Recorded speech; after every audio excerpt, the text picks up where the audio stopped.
Hey, welcome back to another episode of The Lonely Liberal Podcast. I am your host, Nick Zankin, and I'm so happy to have you on this lovely Sunday evening, even if it's a little rainy here in Massachusetts. But we have a great show for you today. We're going to be talking about the news with Rick, like usual, like we do on every Sunday. So we've got quite a lot to talk about. But before we get into it, I usually say this at the end of the show, but if you listen to the show on YouTube, please comment and let me know what you think about what we talk about. Obviously, like and subscribe and all that stuff too, but I really like the comments, and apparently the comments really help. So help me out. That'd be great. And without further ado, let's get to the show.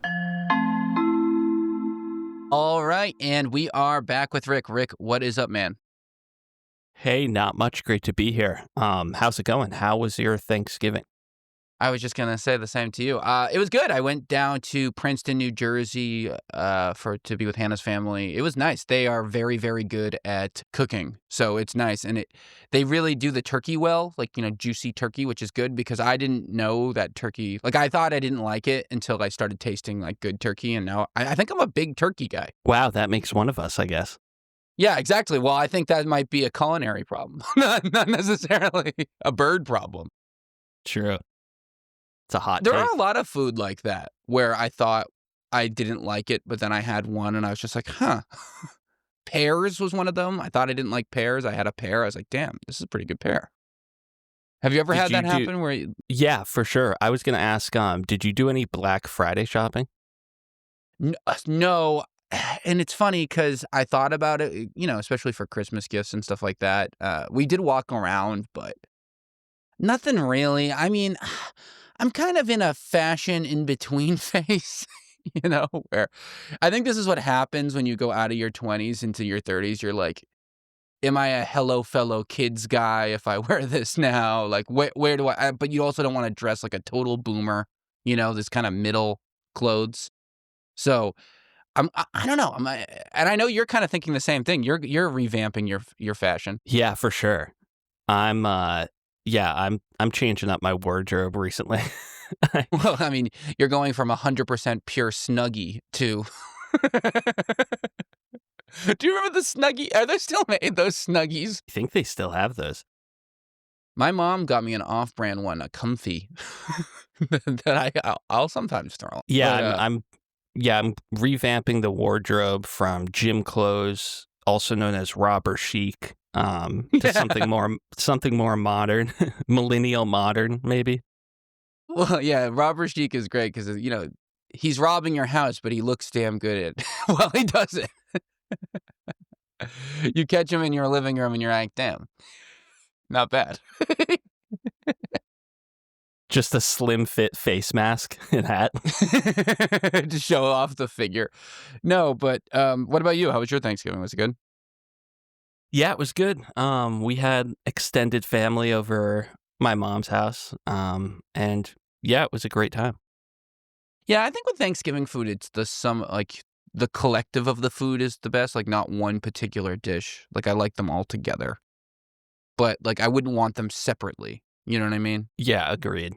And what's your opinion on Christmas season beginning? Like, is this still too early for you, or are you in the spirit? Because anyone that knows you knows you're such a Christmas spirit guy.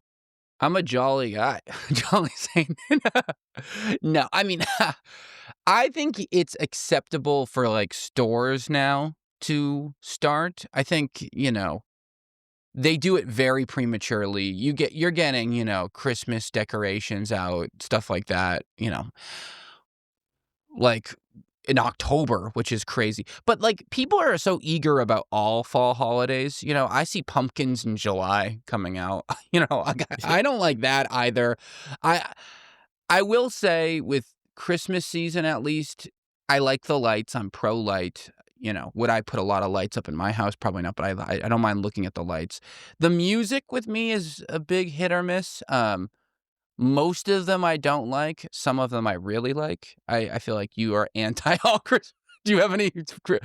Obviously we'll do a Christmas special when it comes around. But what do you think? Are you happy? Because they're already up. I mean, I saw lights. I heard a Christmas song the other day. It's here, baby. Yeah, it's here. I'm okay with the after Thanksgiving start for the season. I feel like that's the right amount of time. a month. And anything more Yeah. than that, it's excessive. But I used to work at a supermarket at Roach Brothers, and anybody that has worked like retail or supermarkets, I'm sure can understand. But they start that music like beginning of November at the latest, maybe October. So I'm not a fan of the music because once you go through a couple seasons of that every day for months, I mean, how many times can you hear Dominic the Donkey? You know what I mean? Yeah, I know. Even the Mariah Carey one is like, I like Mariah, but I think I'm sick of that one. And it's funny because all of the new artists have tried putting out Christmas albums. Like Ariana Grande has one, Bieber has one. Like all the mainstream artists have Christmas albums, and they just have not stuck. Yeah, like, I actually. Did you watch the parade at all? I did a little bit, a very little bit. The Huntrix from K-pop Demon Hunters were there. Really? And you know I have to tune in for that. I mean, come on. Do you know who Taylor Momsen is? No, who's that? She's the singer of this band, The Pretty Reckless, but she was the actress that played the Cindy Lou in The Grinch with Jim Carrey. So she's like Really? in her 30s now and is like the singer of a rock band. Like she doesn't act anymore, but she was that girl. So she just released a Christmas album, and on the parade, she was like performing a bunch of them. So I checked out the album after. So I have listened to one Christmas album at least so far. Thoughts? Review? What do you think? It's good. It's like punk, kind of like heavy rock. Of course you're listening. I don't know how to describe it. She kind of yeah, emo Christmas. She kind of sounds like Pink a little bit. What happened to Pink? Is she still around? I don't. Rest in peace. Yeah, R.I.P. F in the chat, right? But so we have a couple of questions. It's the same kind of question I'm going to ask you like I did last week, which is there's one that's kind of more. They're a little bit more political. They're not specifically about someone's love life like we usually get, but they're both kind of apolitical. Do you want to do one off the top, one at the bottom, the end of the show, or do you want to do them at the beginning? Like, how do you feel about how eager are you to address our lovely questions? Whatever you want. All right, let's do one. Let's do a comment sandwich. Also, this is kind of this question kind of signals this. So we hit a landmark for the pod. We have now officially been streamed in every state in the United States. Wow, that's amazing. Thank you. Yeah, everybody. I know it's really cool. And the last holdout state wasn't Hawaii or Alaska, which I thought it could have been. It was actually North Dakota. So we finally broke in to the Dakotas, and we're here, and we're ready to go. Love it.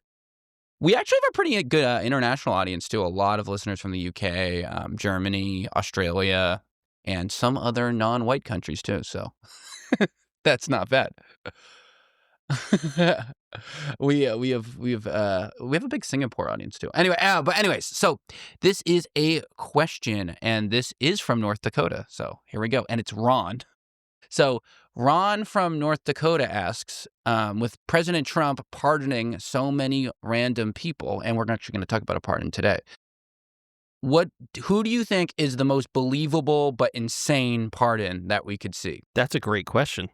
It is. So that we could see, so it hasn't happened yet. Exactly. So like one that is like on the table that you would think would never be on the table, but we think could be on the table. So two come to my mind right away that are both pretty obvious, but I do think they would both be crazy, and I do think they're both on the table. One would be Ghislaine Maxwell. Oh my God, that was going to be one of mine too. Yeah, Ghislaine. Trump has already moved her to a cushier prison in exchange for seemingly no information. AKA a Holiday Inn, basically. The deal maker wins again on that one. The art, baby. And P. Diddy would be. Those would have been my two. Those would have been my two. I wouldn't be surprised if he pardoned. All right, this one's a little crazy, but what about like Weinstein? just the worst, just to be an awful. Or like, Yeah, that would be because and he's like even out of the news, so it'd be weirder. Yeah, but they have a Hollywood connection, maybe. Maybe they're Right. New York Hollywood I don't know. Probably a more believable one is some like financial fraudsters that we don't know of that are crypto adjacent that Don Jr. likes, that Trump would just sign anything, But they're not mainstream. Yeah, I think P. Diddy and Ghislaine are probably the two that you just kind of groan and it would happen. Yeah, hopefully not, but Yeah, I wouldn't be sure. I'm sure he will continue pardoning like financial crimes. Yeah, like white collar crime stuff. Like that seems to be the Goldilocks zone for a pardon for President Trump. But we got a lot of news to get to, and also great. Thank you for the question. That was a good one. Thank you. Yeah. We'll do the other one at the end of the show. So we got a lot to talk about today after 11 minutes of nonsense. But no, I mean, this week's news was definitely kind of dominated by the shooting that happened in Washington, D.C. On November 26th. Both Sarah Beckstrom and Andrew Wolf were shot. Sarah has later died, sadly, and Sergeant Andrew Wolf is critically injured, so he's still alive, which is good. The suspect is I don't feel bad butchering his name because he shot people. Ranamula Lakawana, and he was charged with murder after the death. I don't feel bad. Oh, he's Jamaican. All right, you want to read it? You want to read Ranamula? Nah, I was hoping you would be the one to take a stab at that. But I don't know why I'm doing a Jamaican accent now.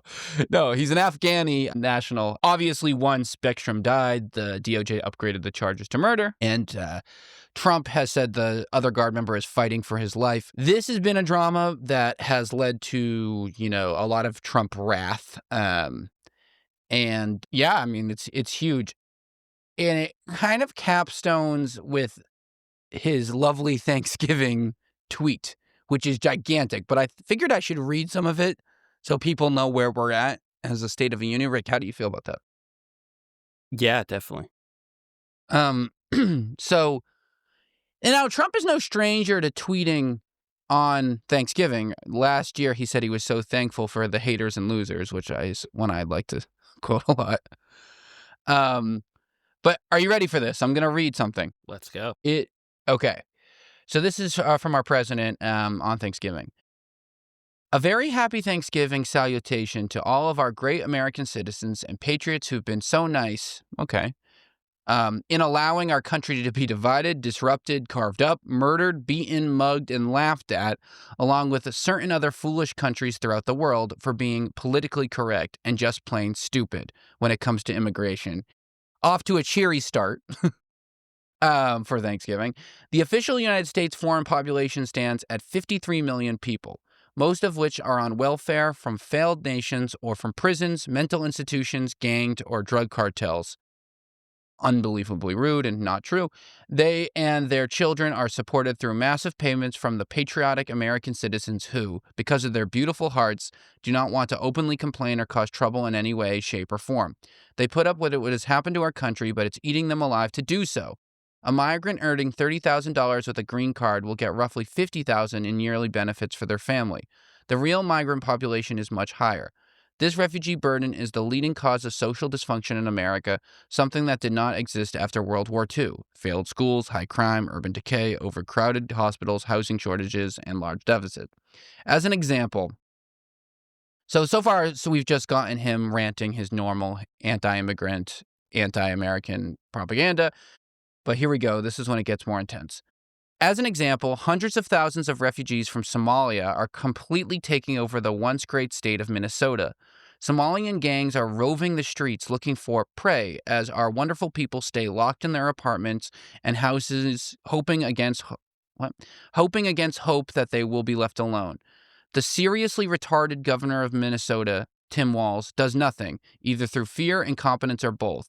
While the worst congressman/woman in our country, Ilham Omar, always wrapped in her swaddling hijab, and probably came into the USA illegally, in that you are not allowed to marry your brother, does nothing but hatefully complain about our country, its constitution, and how badly she is treated, when her place of origin is decadent, backward, and crime-ridden nation, which is essentially not even a country for a lack of government, military, police, etc.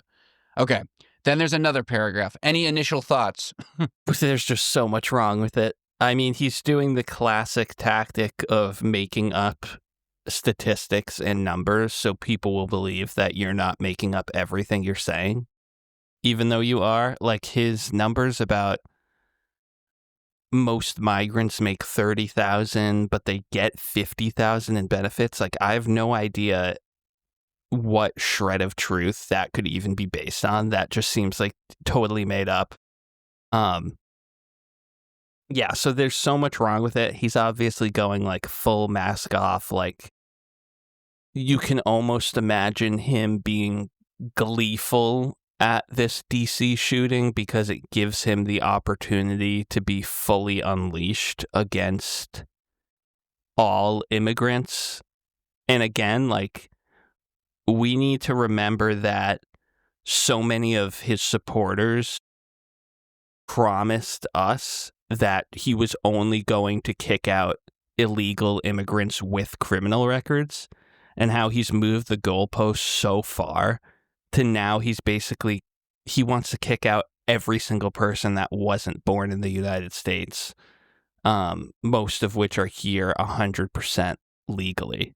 And most of which aren't from prisons, mental institutions, gangs, or drug cartels, which he just said. Like, he said the majority of immigrants are from that. So, yeah, I mean, obviously 99% of people coming who are immigrants in this country are not, even higher than 99%. Yeah, so it's just crazy. And it's like another thing we got to remember when we're discussing politics with MAGA supporters, when they try to say, you know, oh, come on, he just wants to kick out violent criminals who snuck in illegally. Like, we're so far away from that. Like, that's such a tiny fraction of the 53 million people he mentioned.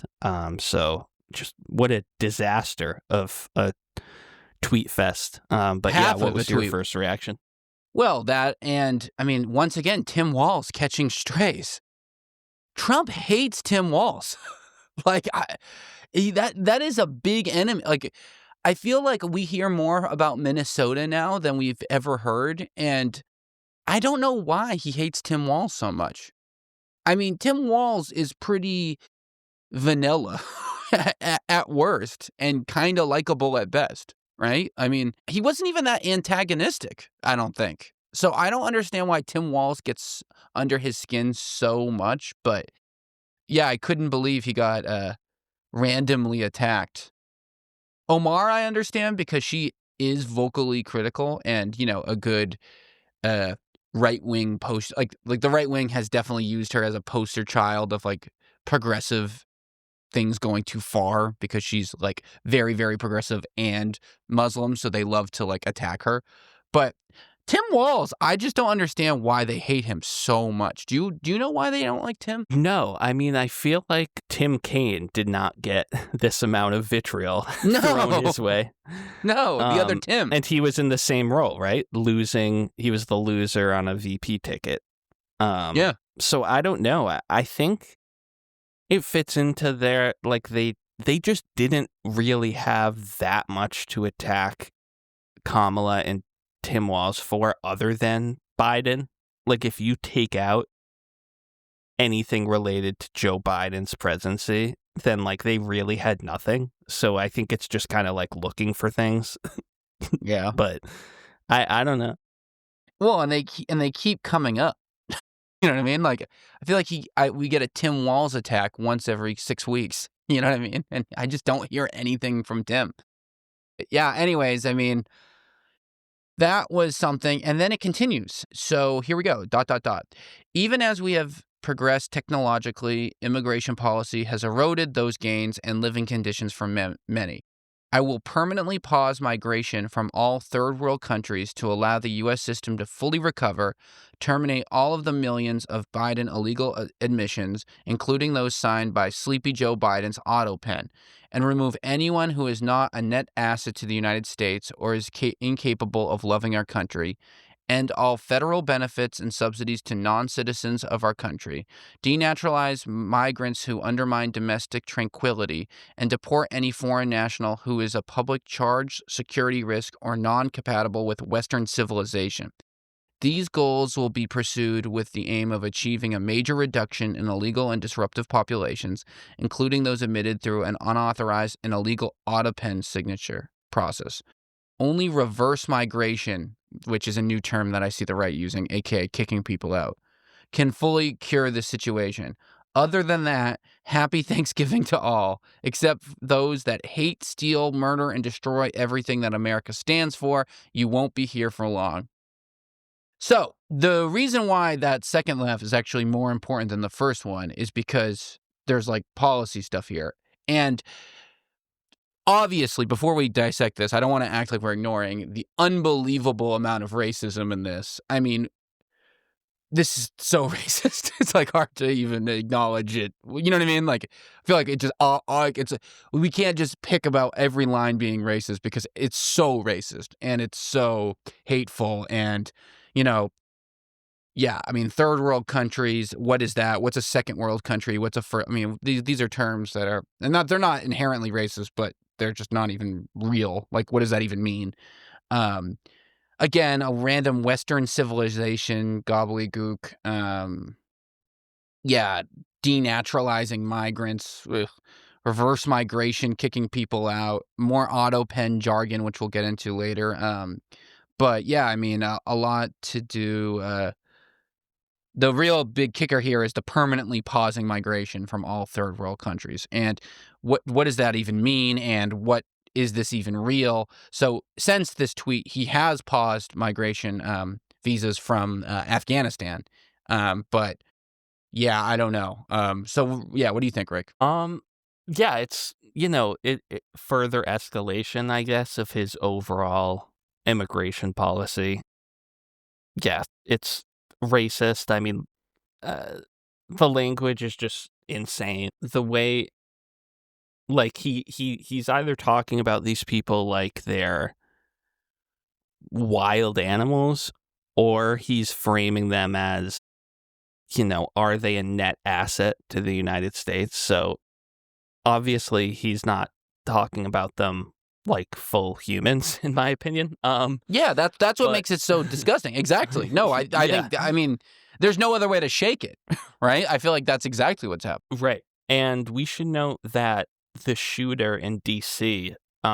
Was in the country legally. He successfully applied for asylum in 2024, and he had no known criminal history at that time. So he has no criminal record, and he was here legally. So because of that, and because of what Trump is saying, it's pretty clear that, this is Trump going full, like, anyone that wasn't born here that's clearly a white American is now going to be under scrutiny and could be kicked out.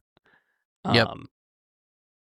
This is like the full like nuclear insanity drop. And what I always think about when it comes to Trump's tweets, because they're always so crazy, is that, he's often, labeled as like a giant troll, right? Like Trump is just a big troll. Ha ha ha ha ha. Look at how he gets these liberals to take the bait. But like, he's not like a political commentator. He's the president of the United States. Like, I don't understand that like mental disconnect from like the difference between like Tucker Carlson tweeting something crazy or Piers Morgan or, Andrew Tate even or whatever. You could maybe argue that like Andrew Tate is just a big troll and all. Well, he's just convicted of sex trafficking, but you know what I mean? Like, well, look at the outrage that Elon Musk is getting on Twitter. Ha ha ha ha ha. They're taking the bait again. What are you supposed to do when the president of the United States shows this much insanity? Like how come how can you be happy that that's a troll? Like what, like for what? Like Do you know what I'm saying? Do you get what I'm saying? Like, this is something that has always puzzled me, that is like a big joke. Right. It's one of the many ways that Trump supporters defend Trump is Yeah, by exactly. saying, oh, he's a troll, or the famous, oh, he always goes to an extreme because that's the art of the deal. And he's actually this secret moderate. But this isn't going to the extreme debating if the tax rate on high income individuals should be 35 or 37%, and Trump is saying it should be 34 to negotiate a deal with Democrats. Like, this is him totally dehumanizing like a third of the United States. So Again, the point of the country, by the way, like, is immigration. And I mean, obviously, him pausing all visa issuance for all Afghani people is ridiculous. Obviously, one guy who's Afghani doing something crazy doesn't mean that other people are, obviously. Yeah, I mean, it's crazy. I think it is worth noting how, Biden gets a lot of flack for how he handled the transition from the ending America's troop presence in Afghanistan and how quickly the Taliban took over. And, a lot of that it may or, be rightfully so. I don't know enough about it exactly to know how what should have been done. I mean, the whole war itself is stupid. So, yeah, but I do think a lot of the time that Trump's actions with Afghanistan have been glossed over because the finale happened under Biden's watch. You know what I mean? So I thought it would be important to remember all the stuff that Trump did. I did some research with Afghanistan as president of the United States. So, important to remember that when Trump negotiated with Afghanistan, he never included the Afghan army. He only negotiated with the Taliban. He also drew U.S. forces down from 13,000 to 2,000. He ordered the release of 5,000 Taliban fighters from prison, and one of those is actually the new leader of Afghanistan. He actually asked to invite Taliban leaders to Camp David.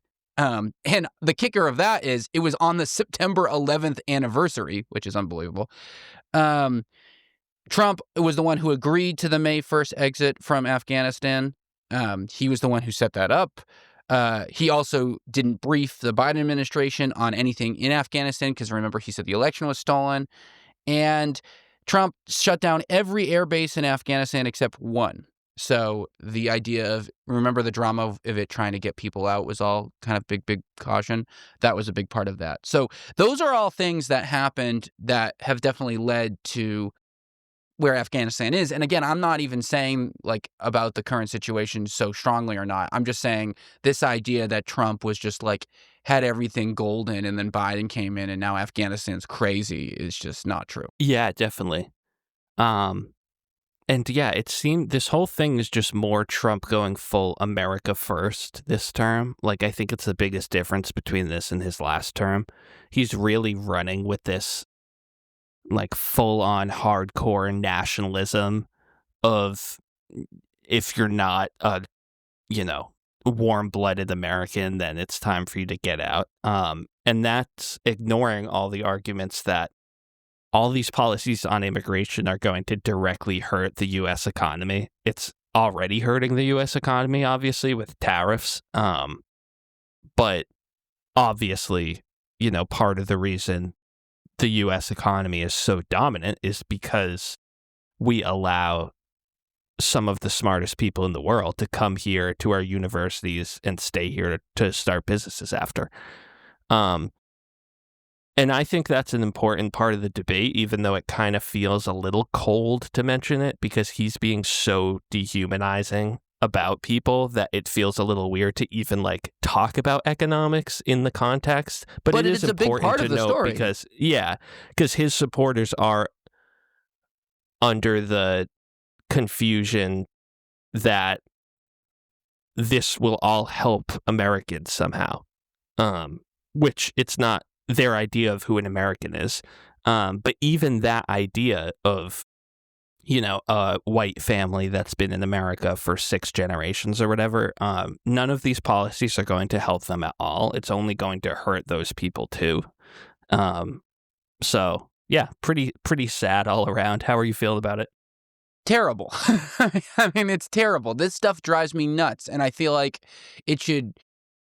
It's just what has happened to what it means to be a American is now so weird, you know what I mean, and disorienting. And obviously, throughout our lives, we've lived through, the U.S. doing some crazy stuff, whether it's in Iraq or Afghanistan or what have you. And like, you always kind of feel like, okay, like this is horrible, but overall, like the mission of the United States, to be this like liberal democracy where these types of republic values are at the premier front of like, progress and all the stuff you just said is like, you know, is better than like is still worth it even with all these horrible actions in the interim.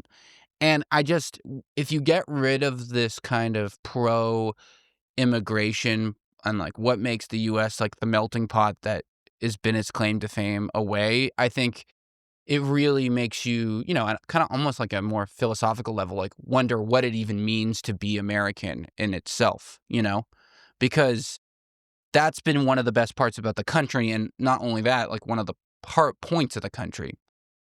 I mean, not to get so cheesy, but like literally the poem on the Statue of Liberty reads, "Wretched refuse of your teeming shore, send these the homeless, tempest-tossed to me, I lift my lamp beside the golden door." Which, again, not to get cheesy, is just, again, I feel like that's the point of the whole country. That was the point of Ellis Island. I mean, this moment that he says, "Oh, this didn't happen after World War II."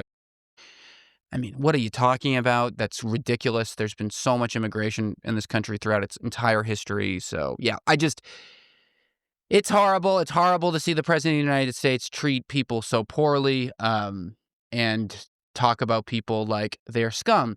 And on that note, while he's absolutely slamming, 53 people in this million people in this country to the question we got earlier, this week, Trump announced the pardon for ex-president of Honduras, Juan Orlando Hernandez, who was accused of receiving millions in bribes and partnering with cocaine traffickers. He was actually convicted in Manhattan in 2024 and sentenced to 45 years in prison. So it's unbelievable to me that in a week where he was tirading against immigrants who are apparently drug dealers and thieves, he pardoned a guy who stole millions of dollars and partnered with cocaine traffickers and is from Honduras. So if you're a MAGA person or Republican, make that make sense to me. Rick, can you make it make sense? No, and similarly, the same week he's going on this tirade against Joe Biden's Autopen, which is, a whole conspiracy rabbit hole in and of itself, but he's pardoning people that he doesn't know anything about. Like, you saw this a few weeks ago when he was questioned about one of the crypto scammers that he pardoned, and he was like, "I don't know anything about that. They just told me he was innocent, so I pardoned him." Like, that was his actual response. Yeah, and this is the same guy. This is the same guy who's been tweeting all week that Joe Biden's Autopen was a disgrace, and anything Biden signed into law should automatically be reversed because it wasn't really Joe; it was somebody using his Autopen.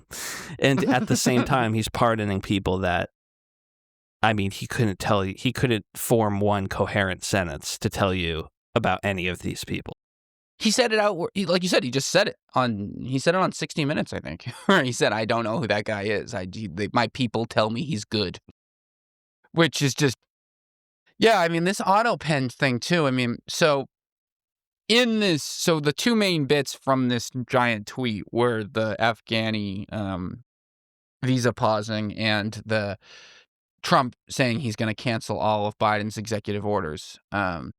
Now, it is important to note that Biden signed 162 executive orders during his presidency. We don't really know how many were signed with the Autopen, but again, it's pretty normal to sign with Autopen. I mean, Trump himself has signed many with the Autopen. But he's already rescinded around 100 of them. So he's already done around 50, over half of the executive orders already.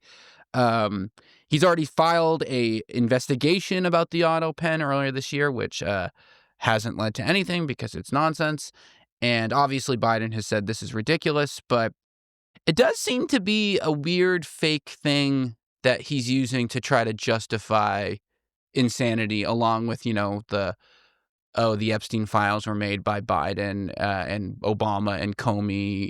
These signatures are fake. Like, the fake, like, their fake it always boils down to that. Like, it's fake some way or another. Like, oh, I don't like that. That was fake. This is fake. Those files are fake. This news is fake. Everything's fake. So I ask what is real.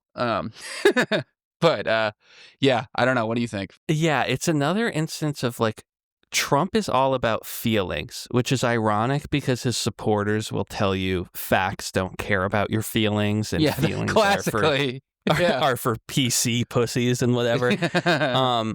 But Trump is so much about feelings, right? Because he doesn't have any concrete policies. He doesn't have any concrete political ideology other than narcissism. Like, he's all about, like, people felt like they were getting crushed under inflation, so they voted for him over Biden. Like, people feel like immigrants are taking their jobs, right? They aren't taking their jobs, but like they feel this vague anger or disappointment in where the country is today. And that's with this Autopen. It's like people feel like Joe Biden wasn't really in power. And obviously the right-wing media has been running with that narrative for years. So like this conspiracy about the Autopen makes perfect sense. And it's yet another, like so many of Trump's lies, where if you talk to a Trump supporter, they would probably admit it's not true. Like they would be like, okay, sure, Biden wasn't auto-penning everything. He actually did sign a lot of these bills, but the main point, which is that Biden is too old and out of it, is true. So that's why I like Trump. Like it's another one of those instances where they feel like Biden was too old to be president. So the actual facts of him signing documents doesn't matter because it just fits in with like their narrative and how they feel. Does that make sense? Exactly. Yeah, it makes a lot of sense. I think that's really right. I mean, it's like, well, it speaks to a larger thought about, when most of your beliefs are conspiracy theories, you just never have the facts to actually back up your thoughts, right? So you just have to rely on faith and gut and reading tea leaves and little clues and how come Biden made that face that one time.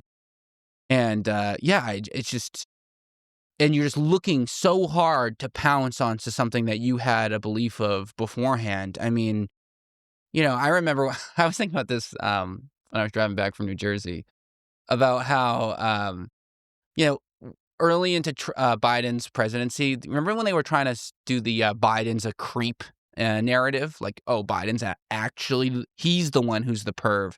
And they would like find clips of him like licking ice cream weird or like holding a kid. Yeah. And they would be like, look at him smell that kid's like hair. or like, look at him lick that ice cream cone. What a psychopath. And like Epstein is on the island and they just go, boys will be boys. And it's just because like they're just so looking for confirmation bias that they're so, like it's so far gone. Right. Like, Biden and Obama aren't anywhere in the Epstein files. Well, there are other famous people that voted Democrat. So, like, the main idea is still right. It's like, exactly. No, it's like, not. What happened to all of this time? And I just, like, imagine if one document had Biden's name on it. Just one. It would be they'd be framed and put in the White House. It would be like everywhere. These people are crazy. And yeah, I think you've nailed it. I think you totally it's just another conspiracy, just, vibes thing and more proof that this is just an emotion-based president rather than facts. Speaking of which, and this is something that, people may say, I'm listening to these guys talk every week, am I really getting some insight? Well, here's a good example that you may be. We've been talking about this Venezuela stuff for months, and it's getting more and more national attention to the point where I think it's like kind of a mainstream story. We were ahead of the curve here. I think we're allowed to get some credit here. Yeah, definitely. Yeah, So this week, Trump declared that airspace above and surrounding Venezuela should be considered closed. Obviously, Venezuela didn't love that. There were also reports that Trump and Nicolas Maduro, the president of Venezuela, spoke on the phone and may meet. Again, this statement came via Truth Social, so what the hell does that actually even mean anymore? But Venezuela did suspend deportation flights and revoked operating rights of several airlines. Again, can you close foreign airspace? The Department of Homeland Security tweeted a photo of like a spy plane and said, "Get ready, Venezuela." Like, what the fuck? And like, yeah, I mean, I don't know what to tell you. I feel like anything can happen any day, but this could also just be total nonsense. I don't know. Yeah, it's just like, what happened to America first and not worrying about what other countries are doing? Yeah, I don't know. That's a great question. like America first, and we shouldn't be involved in the Middle East. But if there's a good excuse to topple a South American government, let's go all in. Exactly. And for what reason, we are not really clear, Like, for why? Like, what actually happened? What did Venezuela do, actually, here? Because they export drugs just like the United States does, I guess. And many countries, and we've just been bombing their citizens in international waters for no reason. I mean, this feels like a war ready to happen. I don't know. I don't know. And they wouldn't be exporting all these drugs to the United States if Americans weren't consuming all of these drugs. Also, too. I thought Trump was, repelling them all with his testosterone. So, you know what I mean? With his stern handshake and strong eye contact. I thought his tweets completely repelled drugs entering the country anyway. So I don't know what they're even talking about. Yeah, I mean, and also, you could just now go, this airspace is closed, by the way, like in another country. Like, what are we talking about here? Right. We control the world's air. once you get above 50 feet, the globe is just America, technically. And Trump can close it at any moment with his tweets. So ridiculous. Yeah. And we've talked about before that the Trump administration wants to get rid of him. Maduro's own government has said openly, we know that Trump is trying to overthrow us. Like, it's not a secret. And then it was reported this week by the New York Times that in the Washington Post that when they were discussing about Trump planning to meet Maduro in person, it was reported that the Trump administration is already considering off ramps for where Maduro can escape to. What? And the Trump administration is already talking to Turkey. What? Because Turkey is an ally of America and Venezuela. So they're already talking to Turkey saying, will you accept Maduro if he has to escape his own country? So what? That's pretty crazy. Like, they're already 5 steps ahead.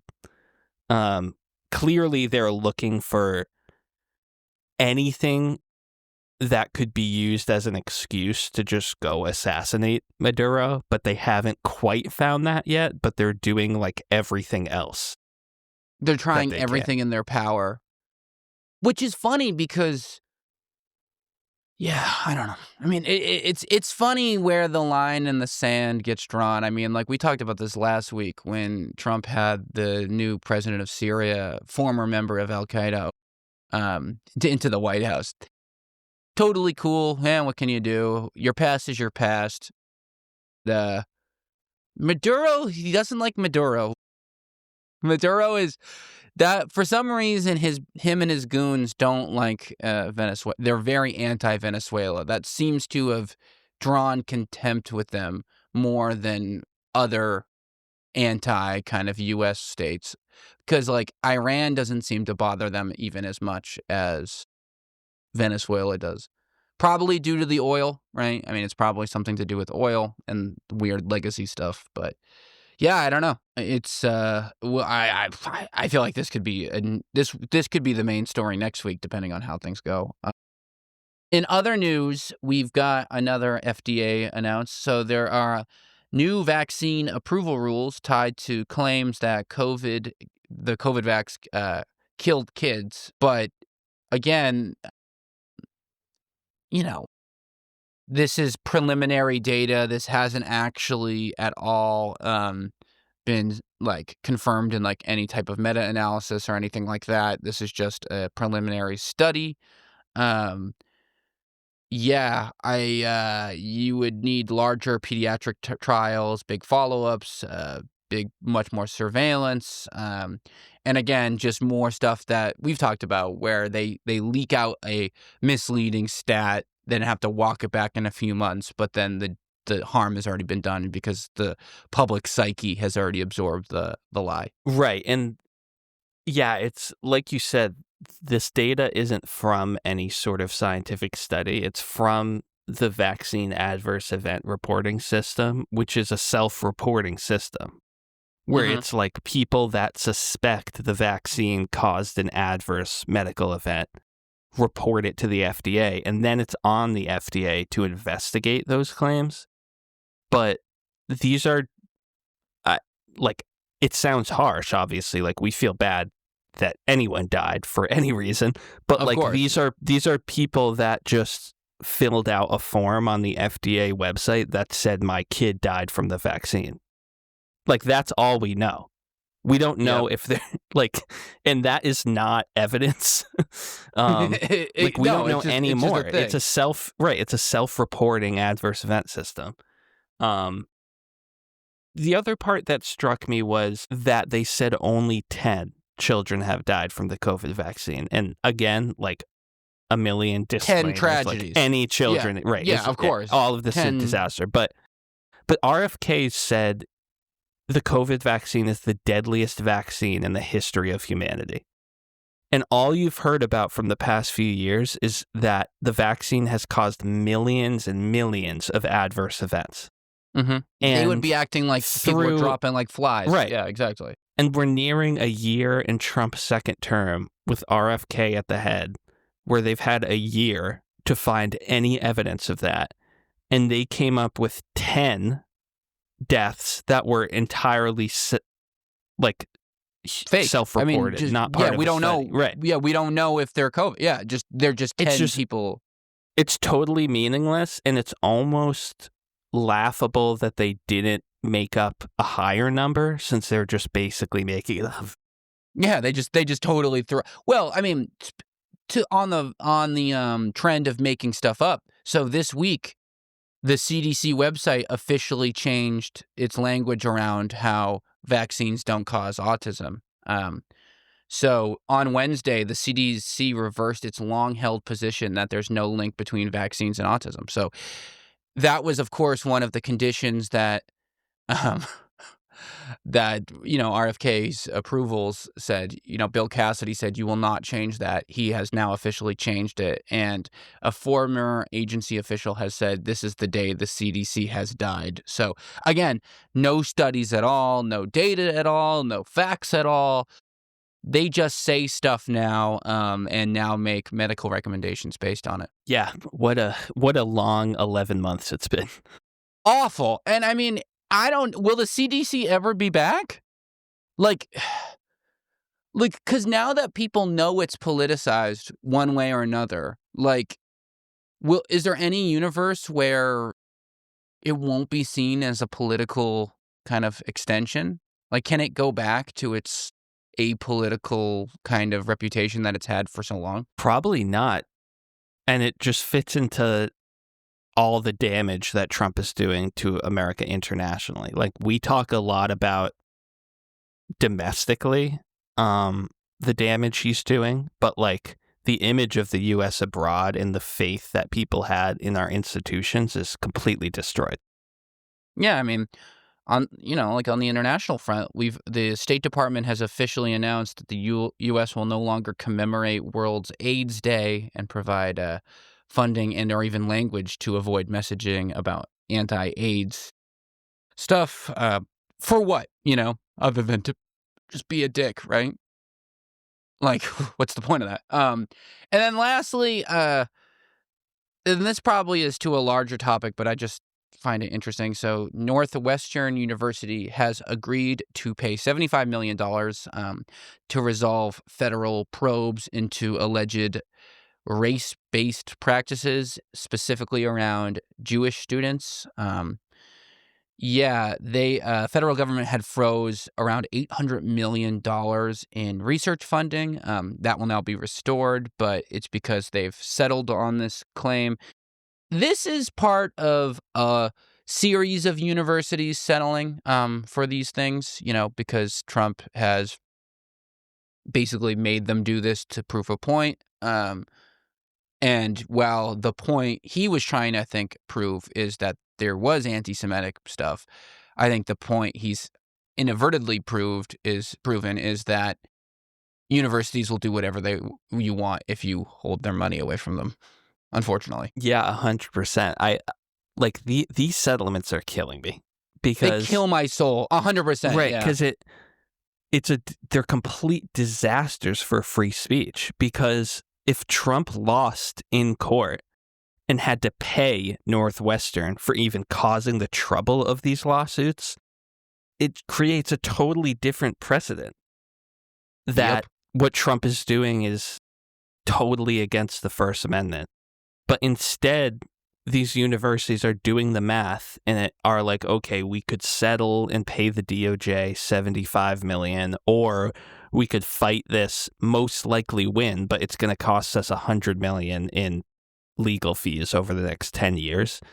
So I get, like, from a purely selfish economic standpoint, why these institutions are settling. It's the same thing with the lawsuits, with all Trump's defamation lawsuits, but like, it's creating such a disaster of a precedent for everyone. And like, these colleges if these colleges aren't willing to fight for their own students' right to politically protest, like, what are they willing to fight for? Is universities It's so embarrassing. Should all these universities just be for profit because their main thing is making money? And if that's the case, then they should be for-profit companies. They shouldn't be nonprofits receiving funding from the government if they're going to behave, like a for-profit company that's beholden to shareholders and everything. Which is effectively what they do, if we're being honest. I mean, like, it's kind of becoming the worst of both worlds, and their lack of spine is disgusting. And like, okay, if you're listening right now, hello, and you're right-leaning or whatever, and you're thinking, oh, what are these guys whining about? Imagine if Biden had said to a university, let's pick a random university, Duke University, and said, hey, if you don't change all of the bathrooms in your university to be trans-friendly, we are going to withhold $800 million of funding. And they settled and then, changed the bathrooms. You would be outraged, right? Or if they said, hey, actually, like, you need to make a requirement for every class, like, every student should take a women's studies class, or we're going to withhold federal funding. Would you want that? Like, right-wing audience or people who would not want that? Like, it's just, think about, like, to Rick's point, like, what precedent this is setting. Like, you can now basically say, I'll fabricate a fake issue for political-driven motives and hold your money away and bully you to basically do whatever I want, because I know at the end of the day you won't like you won't have a backbone and you'll cower to the need of money. Right, exactly. Yeah, it's all And around awful, and yeah, I think it speaks to a bigger issue in the US in general of like we're such a lawsuit happy country. mhm. And like there needs to be higher penalties, like obviously financial mainly, higher financial penalties for, you know, suing for defamation where there's no grounds and things like that, because it's having these downstream effects of total censorship over what you can and cannot say. And it doesn't seem like Trump suffers any penalty even when he loses these lawsuits. Yep. And at the end of the day, this takes, I think, a lot of prestige away from all of these universities. And again, it does.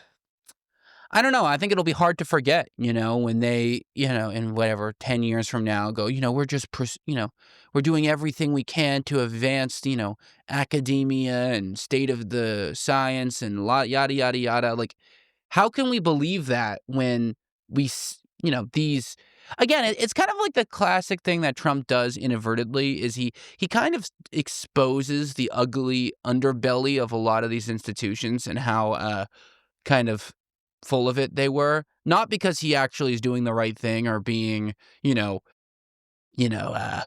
noble in any way, shape, or form, but because how greedy everyone is. Elon throws a temper tantrum. Oh, I'm going to blah, blah, blah. He goes, okay, we'll withhold your contracts. Elon shuts up, falls in line. The universities throw their little fit. Blah, blah, blah, blah, blah. Okay, we'll withhold your contracts. They fall in line.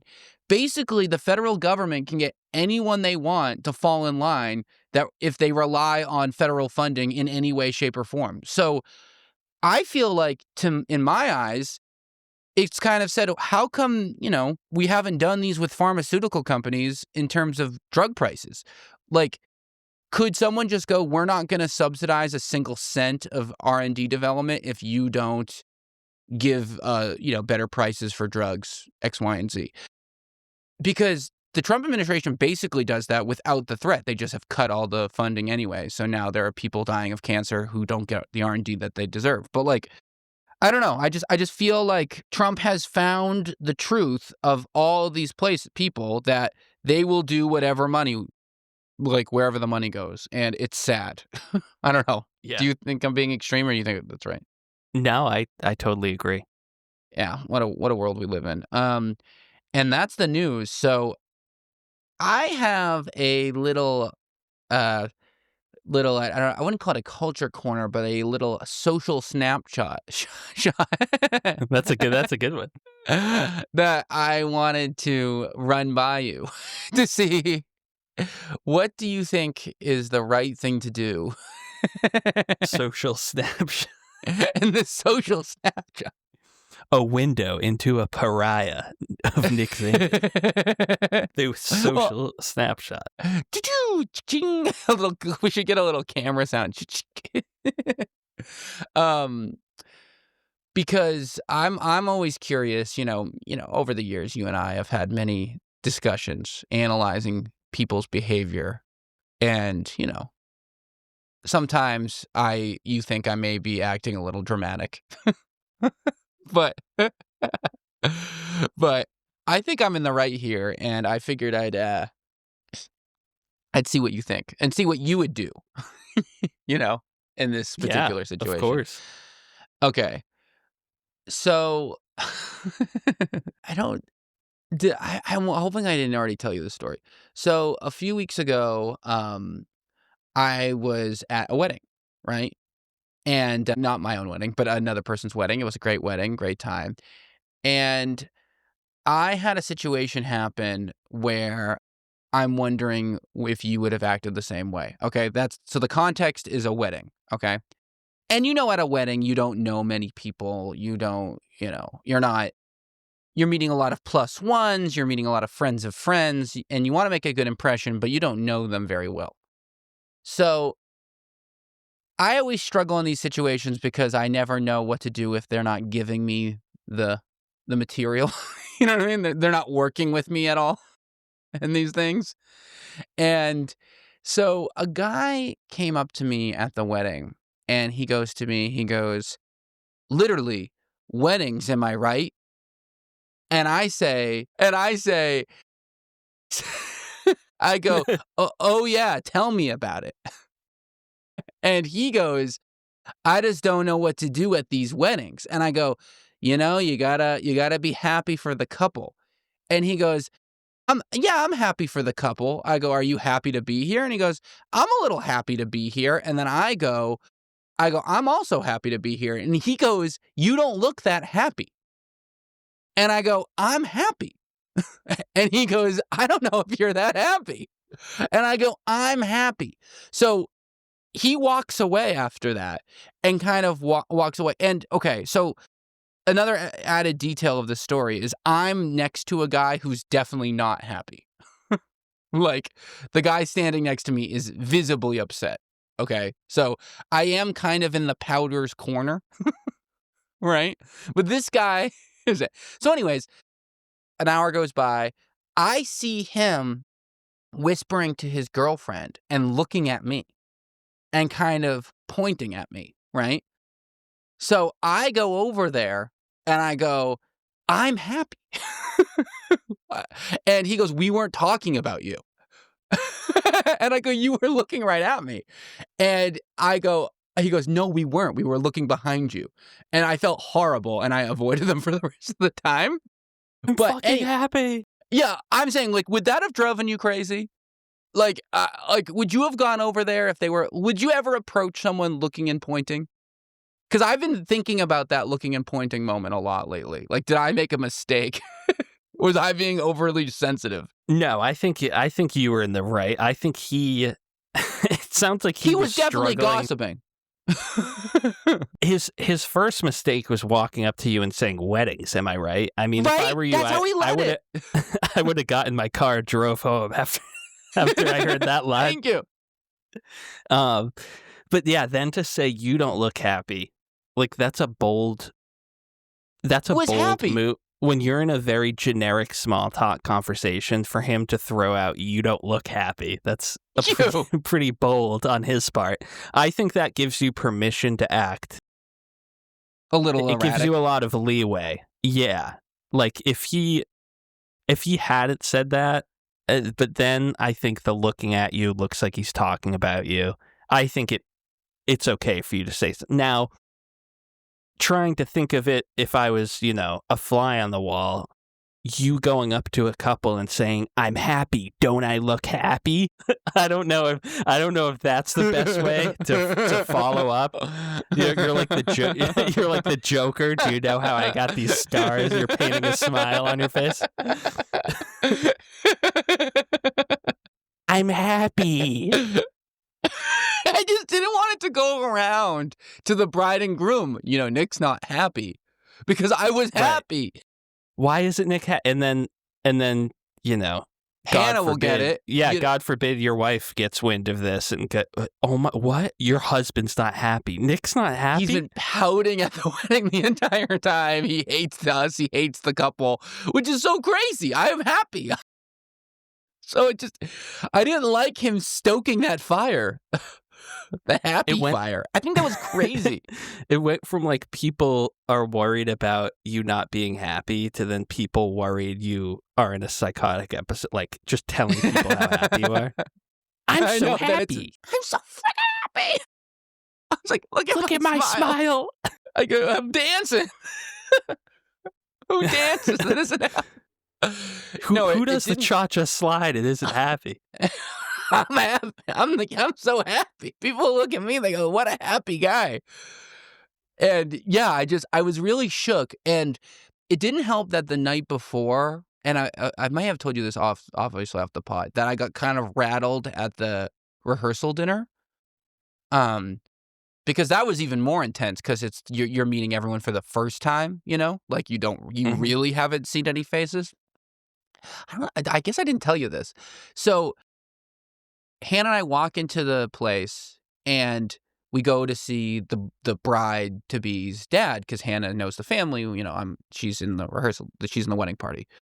And I go up, and while I'm walking over there, an older gentleman comes up to me and goes, "You want to see something?" And I go, "What?" And he shows me a picture, and in that picture is just a giant bruise. Just like his leg completely covered in bruise. Like dark purple blue, Ew. just disgusting. So I literally go, "Ew." Like in real life. I go, "Ugh." And he goes, "What?" I go, "That's disgusting." And I don't know who this is. And he goes, I go, "How'd you get that?" And he goes, "I fell out of my bed this morning." And then I go, because I'm nervous, "You and me both, brother." And he looks at me and walks away like I'm the weird one. I was just anxious. Yeah, So that was that's keeping me up crazy. at night, right? And then you walk in and then you get the happy crap. I'm wired. You saying you want to see something to someone you don't know, and then showing a wound from your body. Disgusting. Like his whole leg. I'm telling you, so many colors. I would have been like, "Does anyone watch sports here? Like, can we talk about can we talk about the weather for a little bit?" How do you know the couple? Just basic stuff. How happy are you right now? 1 to 10? What is this? It's like they were trying to out me. Yeah, that's so It was weird. like so yeah, that was I've been thinking a lot about it because, and obviously Hannah will now hear this on the show and question me about this, and this is the punishment of the podcast. But like, I've been worrying, I've been holding my breath that the rumor of Nick wasn't happy getting back to her, and it looks like it went to bed. I put it to bed, so that's good because I was happy. I'm not hiding anything. Now I sound like I'm hiding something. I'm not sad. Look at how happy I am. I'm like Tim Robinson, like screaming. But yeah, No, okay, I'm fully on your side with this one. okay. So like in those situations, you're allowed to go like, ugh. Someone shows you something, like you can have a reaction. Yeah. Okay, good. And that concludes the social section. Write in your thoughts. Yeah, we're curious if people would have agreed this. Now people are gonna want merch that says like "I'm so happy." Only liberal podcast. The happy liberal rebrand. Yeah, I'm so happy. I'm not frowning. You're frowning. And we're gonna end the show today on one more question. Oh, awesome. So, yeah, and this is from John, and again, from Parts Unknown. We do not know where John is writing from. Remember, if you're writing at thelonelyliberalpodcast@gmail.com, please write in your questions because we like to know where you're from and what you have to say. This is an interesting question that I hadn't thought about. So, I just recently did an episode about how tourism in the U.S. is down pretty dramatically this year, like really, really big. Like 6-7%, and Canadian tourism down like 30-40%. And, tourism is $1 trillion industry in the US. So it's, that's billions of dollars. But it was in response to that episode, he asks, do we think that the World Cup being in the US next year will be normally attended? Or do you think all this madness will repel people from going to the World Cup? That's a great question. I don't know. A few reactions. One, the World Cup is a massively important thing to so much of the world. So the world, yeah. So I think when it comes to like the primary driver of why Canadian tourism is down, for example, which is that Trump has made Canada into an enemy of the United States, which is ridiculous. And unbelievable why would that's a sentence. Right. Why would Canadians give money to a country that is an enemy now? So I think for those people that are like purposely not visiting the U.S. because they don't want to contribute any money with what Trump is doing, I think that will probably result in a small decrease in people coming to the World Cup. But for the more sad, awful, aspect of people are not coming to the U.S. because they're afraid they'll be thrown in an ICE detention and then later deported to a country they've never been to before. I think that is real. So that is obviously going to have an effect. Like if people have any sort of concerns that they could be detained by ICE, which frankly, like a lot of people should have those concerns because they're detaining people with no grounds for it. But those people, that's got to have a huge effect. So unfortunately, I think, yes, I think in the sense of people avoiding the U.S. just because Trump's a psycho, I think that will be smaller just because the World Cup probably, no pun intended, trumps their hatred of Trump. Of Trump himself, yeah. Yeah. What do you think? I think you're right. I think it I do wonder, though, about just, a lot of places have added visa costs now, which I didn't totally understand until I did that episode. Like, they've tacked on a $250 visa fee to a lot of countries. And again, that won't affect a lot of people already willing to commit to traveling to the United States for an expensive sporting outing. But little things like that can change numbers. Also, we've heard stories of people just getting denied entry for like things on their phone, Like, what's going to happen with that? Are they going to be like searching people's phones? Like, oh, you have a Vance meme, we're not letting you in, or like, oh, we didn't like that you didn't support Trump, or you have an anti-Trump tweet here, and like, how strict are they going to clamp down on that? I mean, probably not because they're unorganized, but that could repel people. And like you said, the biggest thing is the ICE thing, because people are going to be so scared.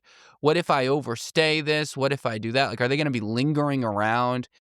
I mean, I can imagine that the military presence at the World Cup is going to be crazy. Yeah, for sure. And yeah, that's a good point. I didn't even mention that, like all the searching people's phones and stuff. Like, this is an administration that thinks any support for the Palestinian people is inherently anti-Semitic. Yeah. And so if they're using that criteria, like how many literally billions of people in the world have been outraged by Israel's conduct and been, on social media against it. Sending echoes of support for Palestinians. Like, that's so many billions of people, and unfortunately, the White House sees that as somehow anti-Semitic. So, yeah, like I would definitely be nervous visiting America if I wasn't a born here citizen. Yeah, and I think if I wasn't that's the thing. The World Cup is such a diehard event. Like, people love the World Cup.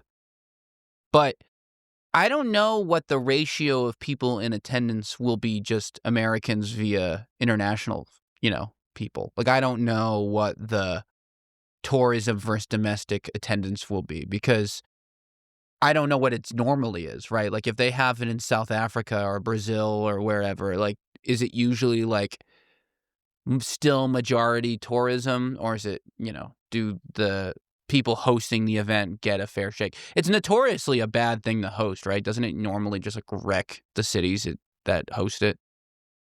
Yeah, I feel like just like the Olympics, it costs so much money to provide all the stadiums and all the employees and security that like usually the revenue it brings in from tourism like doesn't make that back.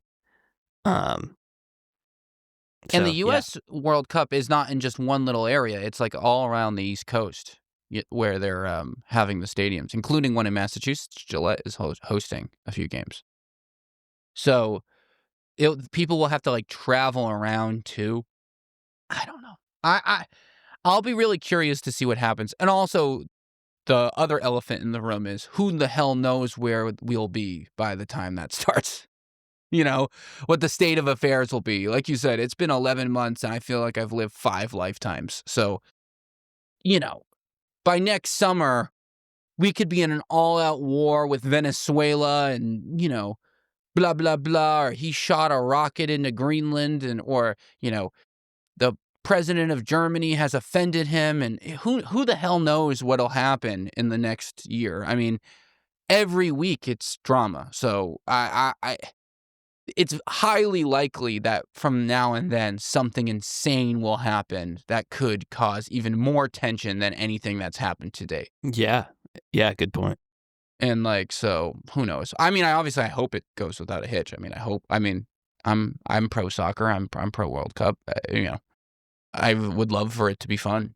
Like it stinks that we're even talking about this, but it's a good question because who knows how far this will go. Right. Yeah. Good. Thank you for sending that in.